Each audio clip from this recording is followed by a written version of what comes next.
এই বেঞ্চের উপরে হাইকোর্টের উপরে বাইন্ডিং না, that has not been decided. Alleging all illegalities and corrupt practices by professor Yunus as head of the government of the interim government, সেটা আমাদের বক্তব্য, আমাদের সাবমিশনটা গতদিন শুনেছিলেন। আজকে অ্যাটর্নি জেনারেল অ্যাপিয়ার করছে, উনি বলেছেন এই পিটিশনটা অপোজ করেছেন অ্যান্ড ফাইনালি উনি বলছেন যে এই পিটিশনটা মেনটেনেবল না, কাজেই এটা রিজেক্ট হওয়া উচিত।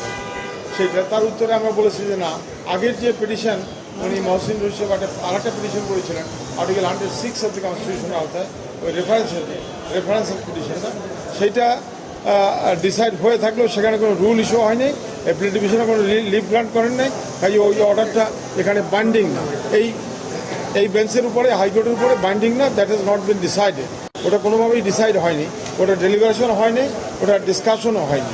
কাজেই আমরা বলবো যে এটা এখানে টোটাল অন্য প্লেয়ার নিয়ে আসছে। আমরা একটা ইনকোয়ারি কমিশন অ্যাক্টের আওতায় একটা ইনকোয়ারি কমিশন চেয়েছিলাম, যেসব অন্যায় কাজগুলো হয়েছে, যেসব মব হয়েছে, ভাঙচুর হয়েছে, ইলিগাল কাজ করেছে, কারাপ্ট প্র্যাকটিস হয়েছে, এর উপর একটা ইনকোয়ারি কমিশন করার জন্য।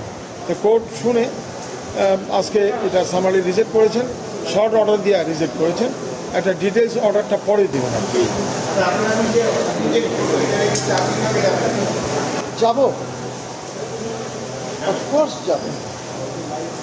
এটা ফুল অর্ডারটা পেলে আমরা তখন যাবো।